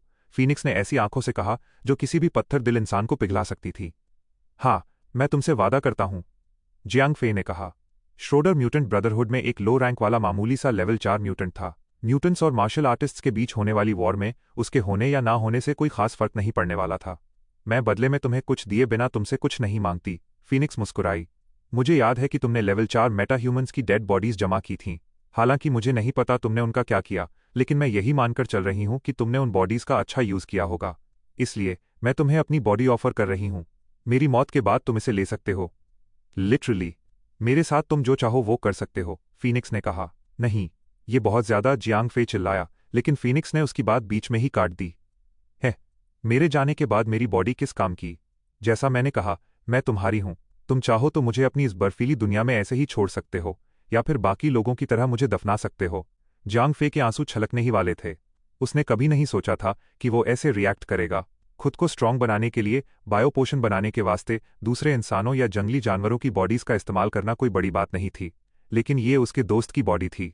अपनी बची खुची थोड़ी सी हिम्मत जुटाकर उसने अपना हाथ उठाया और जियांग फे के चेहरे को सहलाते हुए कहा, बड़े अफसोस की बात है, मैंने तुम्हें पहले कभी ठीक से देखा ही नहीं। अगर देखती तो शायद मुझे तुमसे प्यार हो जाता।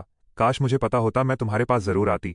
मैं ये नहीं कर सकता फीनिक्स। इससे पहले कि जियांग फे अपनी बात पूरी कर पाता, उसके हाथ जमीन पर गिर पड़े और उसकी आंखें हमेशा के लिए बंद हो गईं। उसी वक्त 0541 की आवाज उसके दिमाग में गूंजी, कैप्टन, भागिए। इससे पहले कि जियांग फे कुछ समझ पाता, 0541 ने एक पावरफुल एनर्जी बैरियर बनाया, जिसने उसे जबरदस्ती फीनिक्स से दूर खींच लिया। क्रैक। भले ही वो मर चुकी थी, लेकिन उसकी बॉडी पावर से भड़क रही थी। उसकी बॉडी बहुत बुरी तरह कांप रही थी, जैसे अंदर से कोई चीज बाहर निकलने के लिए बेताब हो। अगले ही पल उसकी बॉडी से सुनहरी बिजली कड़की और उसके आसपास की हर चीज को तबाह कर दिया। ये उसके अंदर की एनर्जी का ब्रेकिंग पॉइंट था। फीनिक्स के खात्मे के साथ ही उस बेहिसाब पावर को रोकने वाला अब कोई नहीं था। बस उसी एक पल में वो सारा का सारा तूफान बाहर आ गया। बिजली कड़कने के बाद तूफान की तरह एक तेज हवा आई। उसके बाद जमीन, या यूं कहें कि उसके आसपास की बर्फ बहुत बुरी तरह कांपने लगी। उसके आसपास सब कुछ उथल पुथल हो गया था, और ये यहीं नहीं रुका। तबाही का एरिया हर सेकंड बढ़ रहा था, और जियांग फे सिर्फ 0541 के रास्ता दिखाने की वजह से ही वहां से बचकर निकल पाया। ये तबाही 2 आवर्स तक चली और जियांग फे को 5 किलोमीटर दूर जाना पड़ा। तूफान खत्म होने के बाद जियांग फे वापस उसी जगह पर गया जहां फीनिक्स की बॉडी शांत पड़ी थी। भले ही उसने ये सारी तबाही मचाई थी, लेकिन वो उस जमा देने वाले ठंडे समंदर में तैरते हुए बर्फ के एक टुकड़े पर लेटी हुई थी। वो बहुत काम और पीसफुल लग रही थी, बिल्कुल किसी स्लीपिंग ब्यूटी की तरह। 0541, क्या तुम उसकी मौत को एक्सप्लेन कर सकते हो? जियांग फे ने पूछा। तब जाकर उसे रियलाइज हुआ कि उसके साथ जो भी हुआ उसे एक्सप्लेन ही नहीं किया जा सकता था। एक लेवल 5 अल्टीमेट मेटा ह्यूमन होकर वो अपने ही हाथों कैसे मर सकती थी? उसकी मौत पहले से ही तय थी। 0541 ने एक गहरी सांस लेते हुए कहा। तय थी? किसने की? ये सब किसकी वजह से हुआ? जियांग फे ने बिना किसी जवाब की उम्मीद किए पूछा। ऐसा कहा जाता था कि लेवल 5 मेटा ह्यूमंस इतने पावरफुल होते थे कि वो अपनी लाइफ स्पैन को 1000 सालों तक बढ़ाने का तरीका ढूंढ सकते थे, लेकिन ये बात सिर्फ एक नेचुरल लेवल 5 पर अप्लाई होती थी। फीनिक्स असल में बस जेनी थी, एक नॉर्मल लेवल 3 मेटा ह्यूमन। अगर किसी को ब्लेम करना था तो वो जापानीज लोग थे। उन्होंने उन चीजों के साथ खिलवाड़ किया था जिन्हें वो पूरी तरह समझते भी नहीं थे। उन्होंने प्लैनेट नामेक की टेक्नोलॉजी के बस सरफेस को ही छुआ था और एक इम्परफेक्ट लेवल 5 बायो ह्यूमन बना दिया था। फीनिक्स भले ही पावरफुल लगती हो, लेकिन उसके अंदर जो एनर्जी इंजेक्ट की गई थी वो उसे धीरे धीरे मार रही थी। वो सिर्फ अपनी पावरफुल डिटर्मिनेशन की वजह से अब तक जिंदा थी। इसी वजह से वो कभी कभी अपनी पावर्स खो देती थी और जेनी की मेमोरीज उसके दिमाग में वापस आ जाती थीं। 0541 ने एक्सप्लेन किया कि फीनिक्स अपने ही हाथों मरी थी। एक ही टाइम पर इतनी सारी चीजें हो रही थीं कि फीनिक्स के लिए उन्हें हैंडल करना मुश्किल हो गया था। सबसे पहले उसके दिमाग के अंदर कॉन्फ्लिक्टिंग पर्सनालिटीज थीं। वो जैसे तैसे अपने कॉन्शियंस को संभाले हुए थी और मुश्किल से ही अपने अंदर मौजूद उस फॉल्स पावर को रोक पा रही थी। जैसे ही दोनों कॉन्शियसनेस खत्म हुई, उस पावर को रोकने वाला कोई नहीं बचा जो उसकी थी ही नहीं। उसी पल सब कुछ आउट ऑफ कंट्रोल हो गया। अब वो मर चुकी थी, जेनी और फीनिक्स दोनों। मैं उसे एक प्रॉपर बेरियल दूंगा, जियांग फे ने फीनिक्स की ठंडी बॉडी को उठाते हुए कहा। कैप्टन, अगर आप मेरी बात माने, आपको इतने प्रेशियस स्पेसिमेन को वेस्ट नहीं करना चाहिए, 0541 ने कहा। वो फीनिक्स की बॉडी का यूज करना चाहता था क्योंकि उसने खुद को जियांग फे को ऑफर किया था। सच तो ये था कि फीनिक्स के जीने की इच्छा छोड़ने से पहले 0541 उसे बचा सकता था, लेकिन 0541 की सोच आम इंसानों से अलग थी। उसमें कोई इमोशंस नहीं थे। 0541 ने सिर्फ अपने कैप्टन के सर्वाइवल को प्रायोरिटी दी थी। उस क्रिटिकल मोमेंट पर 0541 ने फीनिक्स को मरने देने का डिसीजन लिया क्योंकि वो उसकी डेड बॉडी का अच्छा यूज कर सकता था। लेकिन अगर 0541 जियांग फे को फीनिक्स को दफनाने से नहीं रोकता तो 0541 एक लेवल 5 मेटाह्यूमन की बॉडी खो देता। जियांग फे ने न सिर्फ एक पावरफुल ट्रम्प कार्ड खो दिया था, बल्कि 0541 भी एक लेवल 5 बायो ह्यूमन बनाने के लिए उसकी बॉडी खो देता। मैं तुम्हें उसे एक इंग्रेडिएंट की तरह यूज करने की परमिशन नहीं दूंगा, जियांग फे अपनी पूरी आवाज में गरजा। कैप्टन, मैंने उसे कुछ भी बनाने के लिए यूज करने की बात कब कही? जो भी हो, मुझे पक्का यकीन है कि तुम उसे कुछ और बनाने के लिए ही यूज करने वाले हो, जियांग फे गुर्राया। कैप्टन, क्या आप ब्रेवहार्ट का मेन इंजन ढूंढने का मेन पर्पस भूल गए? इजाबेला को वापस जिंदा करने के लिए एक लेवल 5 बॉडी बनाना, जियांग फे ने तुरंत चिल्लाकर कहा। ये बिल्कुल सही है। तो फिर आप अपने हाथों में इतने प्यार से क्या पकड़े हुए हैं? आप इजाबेला को रिवाइव करने में हिचकिचा क्यों रहे हैं? 0541 ने कहा। नहीं, लेकिन जियांग फे अपने शब्दों में लड़खड़ा गया। वो इजाबेला को रिवाइव करना चाहता था, लेकिन वो अपने दोस्त की बॉडी यूज नहीं करना चाहता था। कैप्टन, अगर मुझे सही से याद है तो फीनिक्स ने खुद आपको अपनी बॉडी यूज करने की कंसेंट दी थी, जैसे आपको ठीक लगे। ऐसा नहीं है कि मैं उसकी बॉडी किसी और चीज के लिए यूज करना चाहता हूं, लेकिन आप इसे ऐसे सोचिए, हम उसे दोबारा जीने का एक चांस देने की कोशिश कर रहे हैं, बस थोड़ा अलग तरीके से। इंसान मरने के बाद भी दूसरे इंसान की जान बचा सकते हैं। इसे ऑर्गन डोनेशन कहते हैं। फीनिक्स जितना कर सकती थी उसने किया। उसने अपनी पूरी बॉडी डोनेट कर दी, 0541 ने कहा। यह शुरू से ही उसका प्लान था। फीनिक्स की मदद करने के बारे में झूठ बोलना उसके चेसबोर्ड की पहली मूव थी, और ये आखिरी डिसाइसिव स्टेप था। अगर जियांग फे ने अपनी परमिशन नहीं दी होती तो 0541 जियांग फे को बेस्ट सपोर्ट करने की ये ह्यूज अपॉर्चुनिटी खो देता। ये एक कैप्टन के सपोर्टिंग सिस्टम के प्रोटोकॉल के खिलाफ था। किसी और को बचाना, जियांग फे बड़बड़ाया। जियांग फे को लगा कि 0541 की एडवाइस सही थी। 0541 उसकी बॉडी को डिस्ट्रॉय करके पोषण नहीं बनाने वाला था। वो इजाबेला की सोल को फीनिक्स की बॉडी में ट्रांसप्लांट करके उसकी जान बचाने की कोशिश कर रहा था। ये वाकई में जान बचाने का एक तरीका था। शायद ऐसा करके वो मरी हुई फीनिक्स पर एक फेवर ही कर रहा था। ठीक है, इजाबेला को रिवाइव करने का अगला स्टेप क्या है? जियांग फे ने काफी सोचने के बाद कहा। आखिर में इजाबेला जियांग फे के लिए इतनी इंपॉर्टेंट थी कि वो उसे खो नहीं सकता था। कैप्टन, मेरा सजेशन है कि हम इजाबेला की जगह पहले एरियल को रिवाइव करें, 0541 ने कहा। यह जानबूझकर किया गया था। 0541 ने इजाबेला का बस एक बहाने की तरह यूज किया था, ताकि वो जियांग फे को फीनिक्स की बॉडी यूज करने के लिए मना सके। अब जब वो उसकी बॉडी यूज करने के लिए मान गया था तो 0541 ने अपने प्लान की डायरेक्शन चेंज कर दी। हाँ, ऐसा क्यों? जियांग फे वाकई में कंफ्यूज्ड था। हालात को देखते हुए वो पहले इजाबेला को रिवाइव करना चाहता था। कैप्टन, फीनिक्स ने अभी एक लेवल 5 बॉडी में रीबर्थ लिया था। असल में उसका रीबर्थ एक ऐसी बॉडी में हुआ था जिसमें बहुत सारे डिफेक्ट्स और फ्लॉज थे। चूंकि मेरे पास मेडिकल बे है, मैं उन डिफेक्ट्स को ठीक तो कर सकता हूं, लेकिन मैं उसके पोटेंशियल को और एनहांस नहीं कर सकता। वो हमेशा के लिए एक ऐसी बॉडी में स्टक हो जाएगी जो लेवल 5 के बिगिनर स्टेज से आगे कभी प्रोग्रेस नहीं कर पाएगी, 0541 ने एक्सप्लेन किया।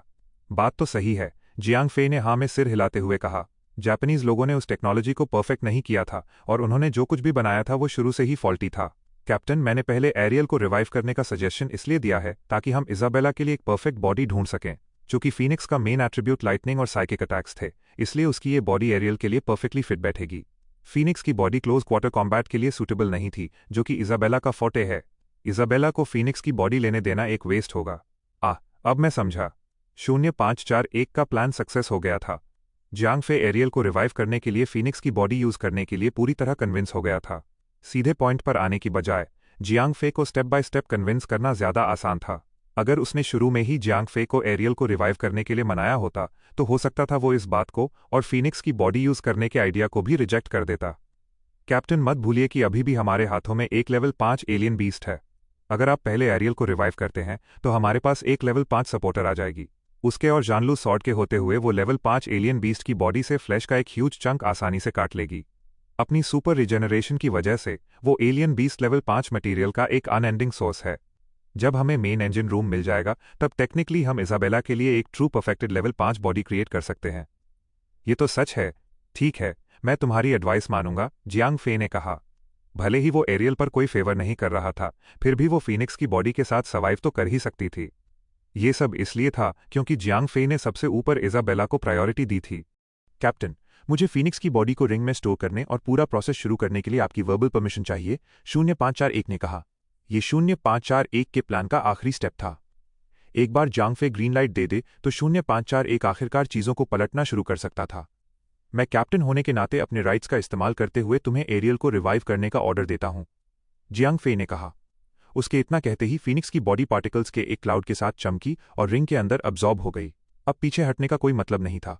भले ही वो बॉडी कभी उसके दोस्त की थी, लेकिन अब वो जा चुकी थी और उसने जियांग फे को उसके साथ जो चाहे वो करने की कंसेंट दे दी थी। कमांड रिसीव्ड, बॉडी एडजस्टमेंट का एस्टिमेटेड टाइम 72 आवर्स है। कॉन्शियसनेस ट्रांसप्लांट उसके बाद शुरू होगा, जिसका एस्टिमेटेड टाइम 24 आवर्स है।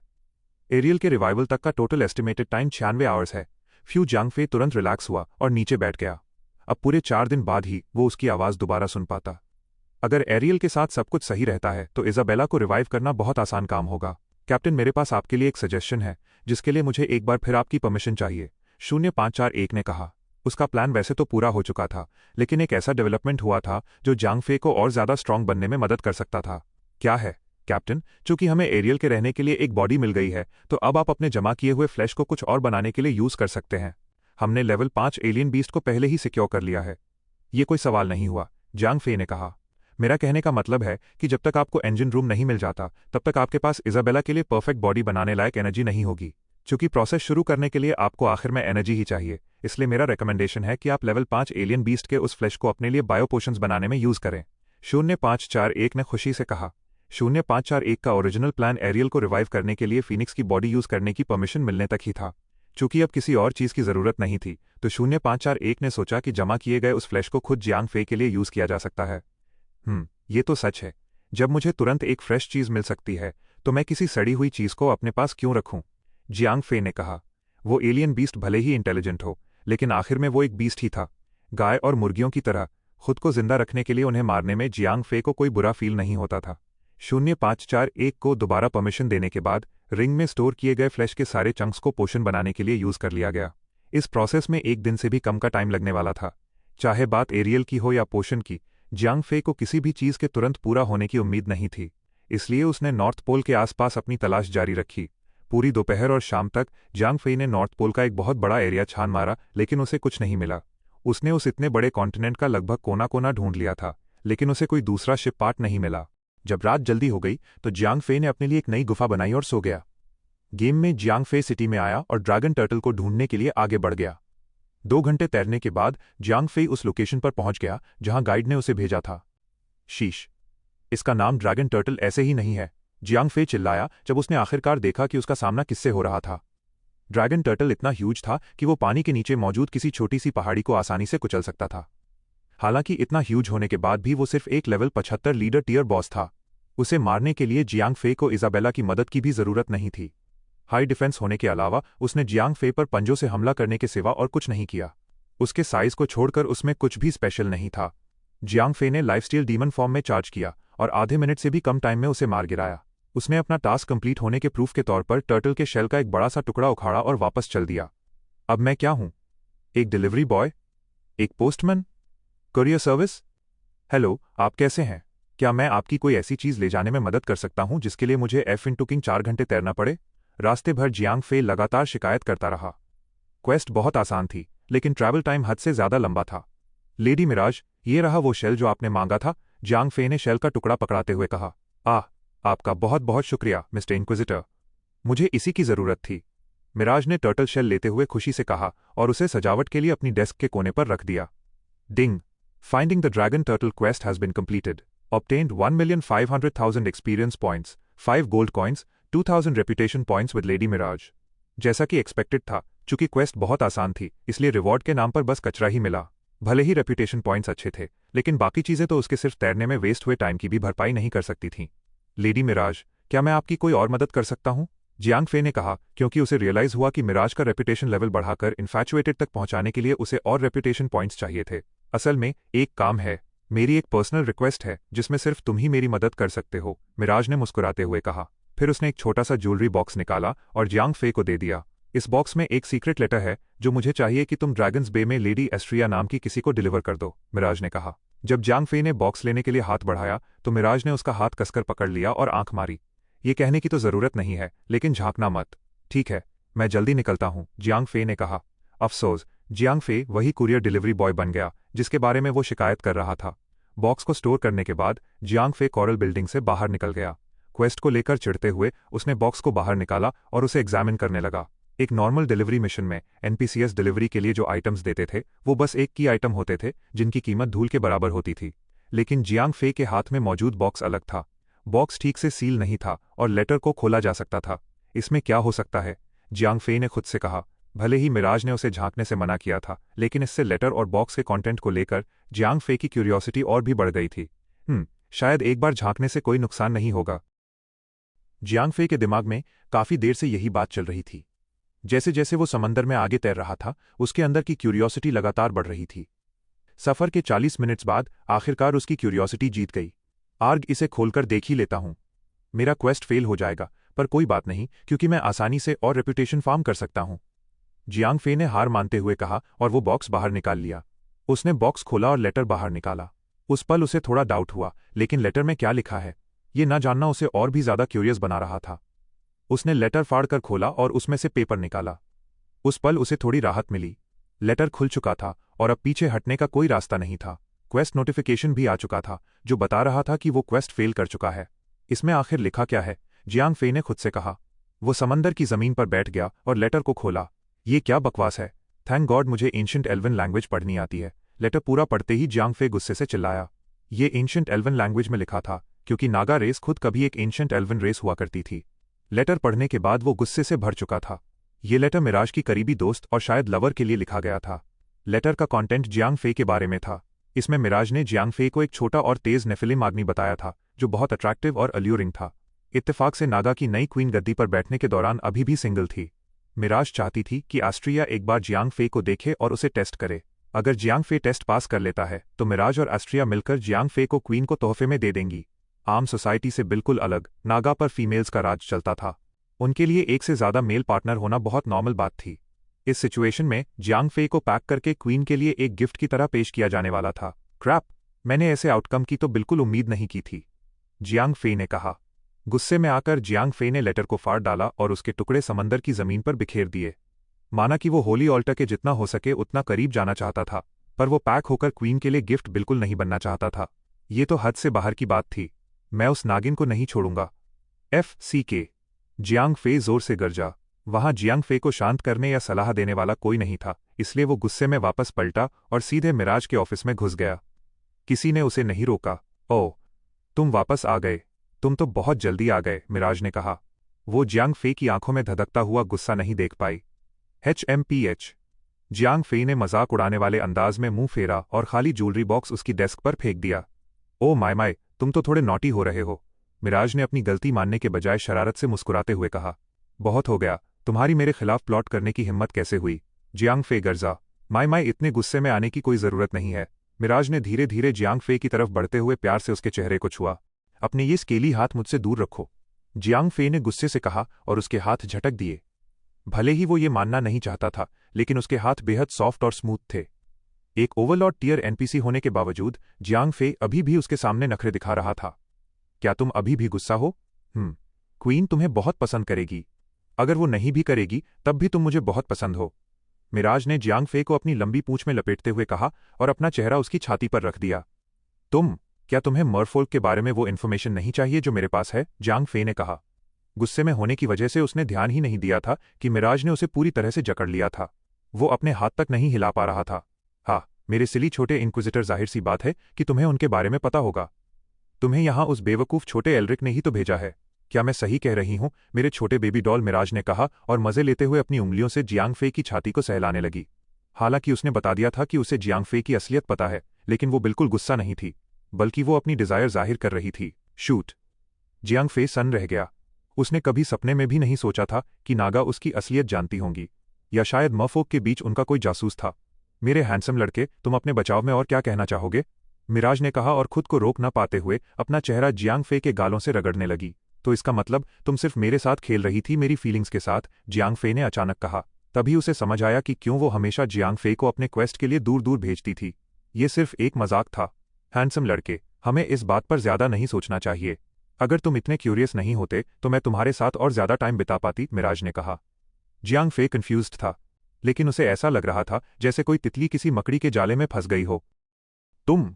जैसे ही वो अपने दिल की बात कहने वाला था, उसे एहसास हुआ कि वो बहुत ज्यादा पावरफुल थी। लेकिन उसके जैसी लड़की के साथ हमेशा कोई न कोई रास्ता निकल ही आता था। शायद उसने उसके लिए कुछ प्लान कर रखा हो। अभी वो फंसा हुआ था और लड़कर बाहर निकलने का कोई रास्ता नहीं था। इस वक्त सबसे सही मूव यही था कि वो उसी के खेल में शामिल हो जाए। मुझे छोड़ो, मुझे तुमसे कुछ बात करनी है, जियांग फे ने धीरे से कहा। ओ माय, मुझे नहीं पता था कि तुम्हारे अंदर एक ऐसा जेंटलमैन छिपा है। खैर, मुझे ये बुरा नहीं लगा, क्योंकि जियांग फे आसानी से उसके जाल में फंस सकता था, इसलिए मिराज को कोई टेंशन नहीं थी कि वो उसका क्या बिगाड़ लेगा। उसने धीरे से अपनी पकड़ ढीली की और जियांग फे को आजाद कर दिया। माय लेडी मिराज, क्या आपकी जिंदगी में कोई आदमी है? जियांग फे ने पूछा। ओ मेरे प्यारे हैंडसम लड़के, क्या तुम मुझे पाने की चाहत में थोड़े लालची नहीं हो रहे? क्या बात है, क्या तुम क्वीन के पास जाने से पहले किसी और के साथ कुछ पल बिताना चाहते हो? मिराज ने हंसते हुए कहा। यह बहुत आम बात थी, क्योंकि फीमेल नगस कई पार्टनर्स रखने में ओपन थीं। क्या तुम मुझे बता नहीं सकती? जियांग फेई ने डेस्परेट होने का नाटक करते हुए कहा। माय, मैं किसी के साथ बंधी हुई नहीं हूं। भले ही हमने साथ में कम टाइम बिताया हो, पर मुझे तुम्हें अपने साथ रखने में कोई एतराज नहीं होगा। तुम चाहो तो मैं आज रात ही तुम्हें अपना बना सकती हूं। मिराज ने मजे लेते हुए जियांग फेई के चारों तरफ चक्कर लगाया और उसकी बॉडी पर अपनी उंगली घुमाई। इसके अलावा कुछ भी, शायद मैं अभी भी तुम्हारे किसी काम आ सकूं। बदले में प्लीज मुझे क्वीन के पास मत भेजना। यही मेरा ऑफर है, जियांग फेई ने कहा। हो। मिराज के कदम रुक गए और उसने सीधे जियांग फेई की तरफ देखा। ठीक है, मैं तुम्हारा ऑफर एक्सेप्ट करती हूं, लेकिन तुम मेरा ऑफिस छोड़कर कहीं नहीं जाओगे। मिराज जो चाहती थी वो बहुत सिंपल था। वो सिर्फ जियांग फेई के साथ खेलना और उसे अपना खिलौना बनाकर रखना चाहती थी। जब तक वो उसके ऑफिस में रहेगा वो कुछ नहीं कर पाएगा। जब तक वो उससे बोर नहीं हो जाती, जियांग फेई उसके खिलाफ कुछ नहीं कर पाएगा। Thank you lady Mirage, Jiang Fei ने एक स्मर्क के साथ कहा। तो वो कुछ वक्त के लिए मिराज के साथ फंसने वाला था। उसे मजबूरी में कुछ ऐसे क्वेस्ट करने होंगे जो शायद उसे पसंद ना आए, लेकिन जब तक क्वेस्ट से उसकी रेपुटेशन लेवल बढ़ती रहेगी, एक दिन ऐसा आएगा जब मिराज खुद जियांग फेई से अपने साथ रुकने की भीख मांगेगी। जब तक वो दिन नहीं आ जाता, जियांग फेई को मजबूत बने रहना होगा। जैसे ही जियांग फेई ने मिराज की शर्त मानी, उसने तरह तरह के बकवास क्वेस्ट देकर उसे परेशान करना शुरू कर दिया। सबसे पहले उसने शहर के बाहर सुंदर सीपियां चुनकर लाने को कहा। इसके बाद उसने शहर के गार्डन में उसे एक सामने ही सी मंकीज पकड़ने का काम सौंप दिया। उसे पकड़ो, वो भागा जा रहा है। हो। जब जियांग फेई उन फुर्तीले सी मंकीज को पकड़ने की कोशिश में अजीब हरकतें कर रहा था तो मिराज हंसने लगी। बस थोड़ा इंतजार करो। जब तुम इन्फैचुएटेड लेवल पर पहुंचोगी तब मैं अपना बदला लूंगा। जियांग फेई ने मन ही मन सोचा। भले ही वो इस फीमेल कमिश्नर को खुश करने के लिए मजा करने का नाटक कर रहा था, लेकिन ये उसकी जिंदगी का सबसे बुरा वक्त था। ये बहुत अपमानजनक और शर्मनाक था। इससे पहले कि सभी फीमेल एनपीसी रेपुटेशन क्वेस्ट्स ज्यादातर किसी न किसी घटना से जुड़े गंभीर क्वेस्ट हुआ करते थे। ये पहली बार था जब उसे ऐसे बेवकूफ, घटिया और बेमतलब के क्वेस्ट करने पड़ रहे थे। सी मंकीज पकड़ना गुस्सा दिलाने वाला था, पर फिर भी उसके लिए सहने लायक था। यही वजह थी कि जियांग फेई लड़कियों के पीछे नहीं पड़ना चाहता था। वो इस तरह की किस्मत कभी स्वीकार नहीं कर पाता। हालांकि इस बार उसे ये करना पड़ा, क्योंकि मिराज को इन्फैचुएटेड लेवल तक पहुंचाना उसके लिए बेहद जरूरी था। डिंग, कैचिंग सी मंकीज क्वेस्ट पूरा हो गया है। आपको मिराज के साथ 1000 रेपुटेशन पॉइंट्स मिले हैं। आसान क्वेस्ट के साथ रिवॉर्ड भी बहुत कम मिलता था। सबसे बुरी बात यह थी कि मिराज जियांग फेई के साथ किसी गुलाम की तरह पेश आ रही थी। यही वजह थी कि रिवॉर्ड में एक भी एक्सपीरियंस पॉइंट या गोल्ड कॉइन नहीं मिला। मिराज ने पार्क में एक पेड़ के नीचे बेंच पर झुकते हुए कहा, अगले हुक्म के तौर पर मैं चाहती हूं कि तुम मेरे लिए नाचो। कमीनी कहीं की, डरावनी सी मुस्कान के साथ मिराज ने कहा। क्या तुम नहीं करोगे? कोई बात नहीं, मुझे कोई दिक्कत नहीं है। लगता है मुझे तुम्हें क्वीन के पास ही भेज देना चाहिए। अपनी बेइज्जती का घूंट पीते हुए जियांग फेई चीखा।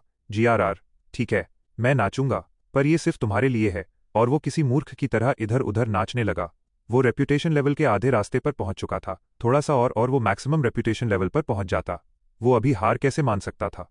जियांग फेई के नाचने के ताल पर ताल मिलाते हुए, ताली बजाते हुए मिराज हंसकर बोली, क्या स्टेप्स हैं, मुझे पसंद आए। हा। सच कहूं तो जियांग फेई को नाचना नहीं आता था।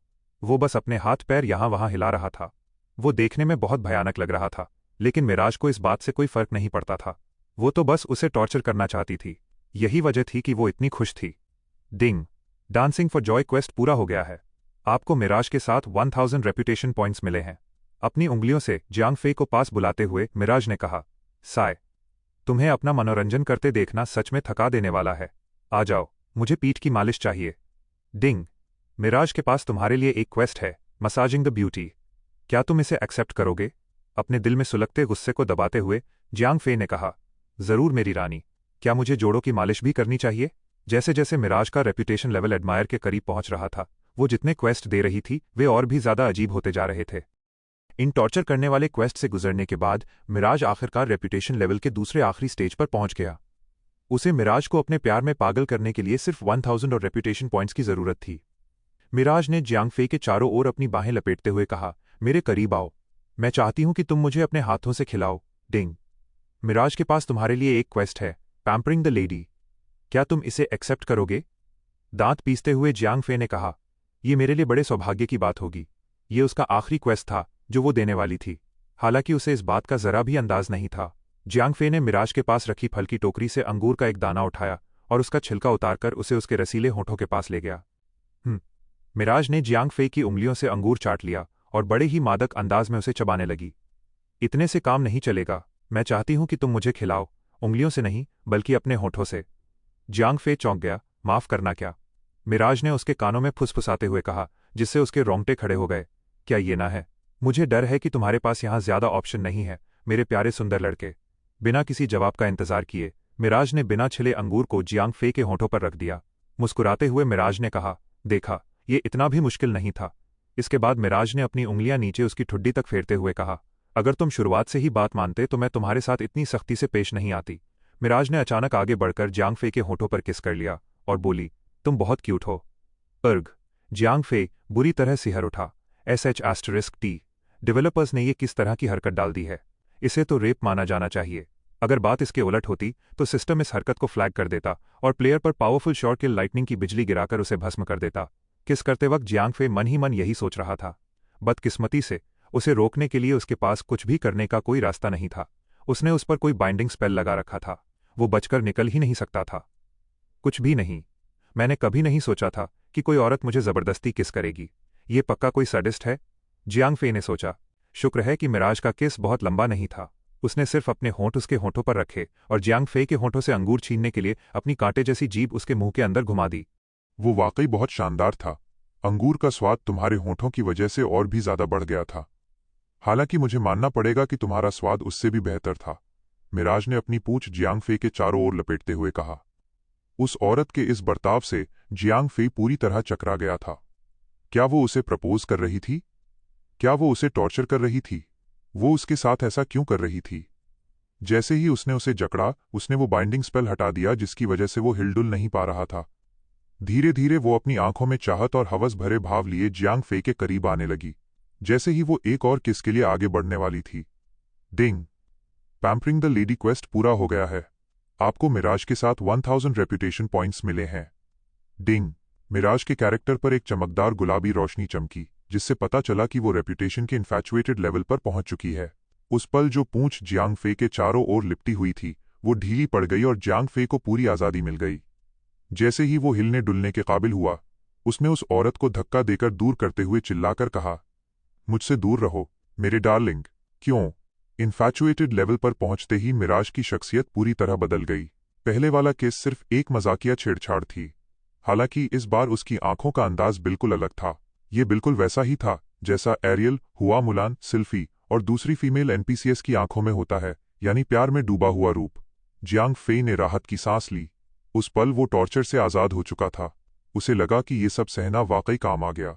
अब उसने मिराज को अपने प्यार में पागल कर दिया था और वो उसके लिए कुछ भी करने को तैयार थी। जब जियांग फे ने उसे धक्का देकर दूर किया तो प्यार में होने की वजह से उसे बहुत ठेस पहुंची।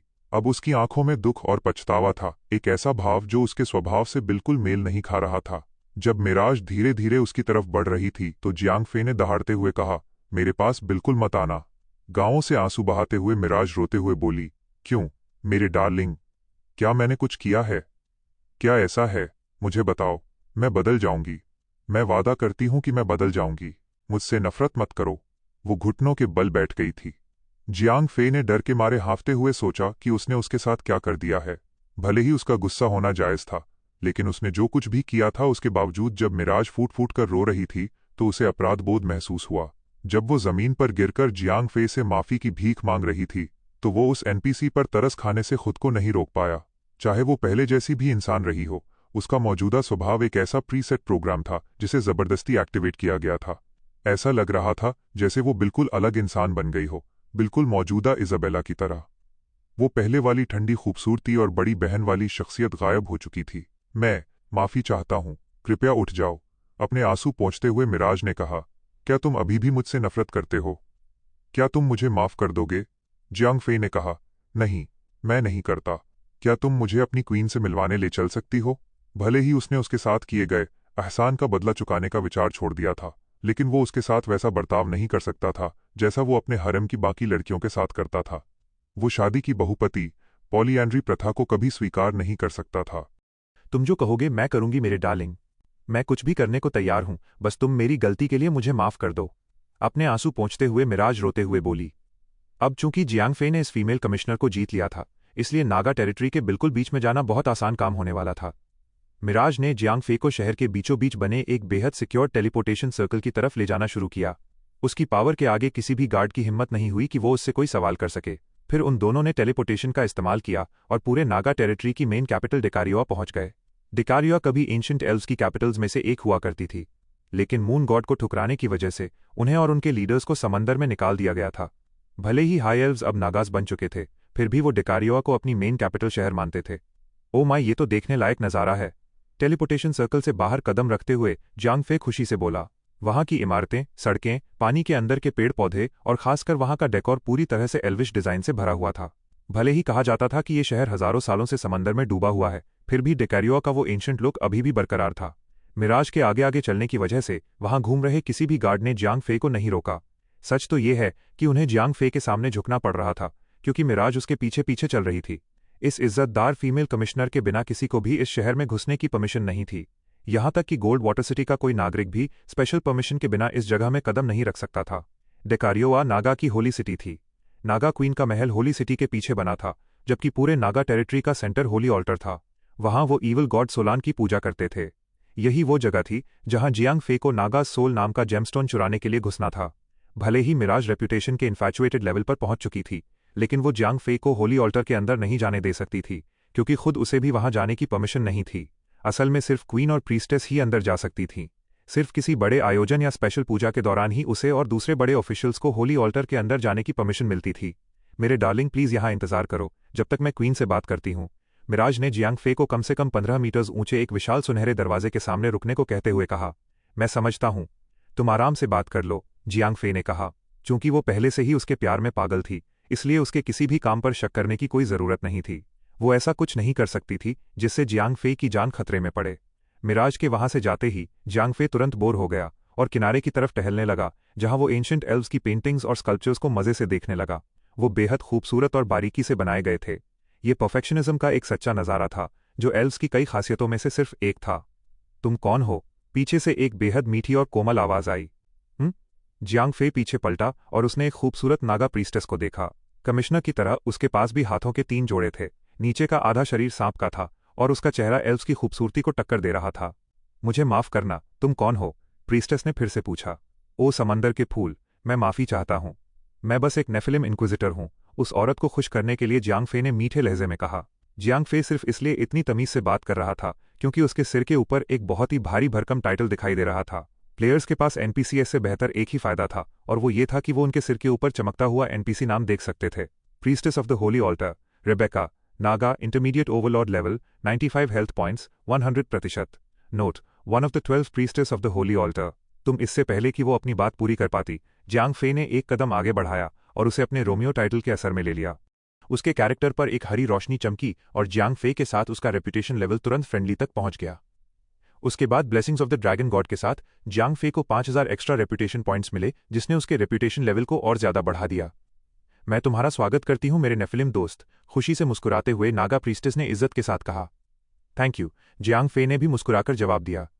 अगर जियांग फे को ऑल्टर में घुसना था तो उसके लिए प्रीस्टेस के साथ बहुत ध्यान से पेश आना बेहद जरूरी था। अब चूंकि वो अप्रूव्ड लेवल ऑफ रेपुटेशन तक पहुंच चुकी थी, इसलिए प्रीस्टेस जियांग फे के आसपास रुकने में बहुत खुश थी। इससे जियांग फे को उनकी रेस और क्वीन के बारे में कई सवाल पूछने का मौका मिल गया। करीब 20 मिनट्स बाद मिराज उन विशाल दरवाजों से बाहर निकली और सीधे जियांग फे के पास आई। मेरे डार्लिंग, मुझे माफ कर दीजिए महान प्रीस्टेस, मुझे नहीं पता था कि आप इससे बात कर रही हैं। प्रीस्टेस के सामने जल्दी से सिर झुकाते हुए मिराज ने कहा।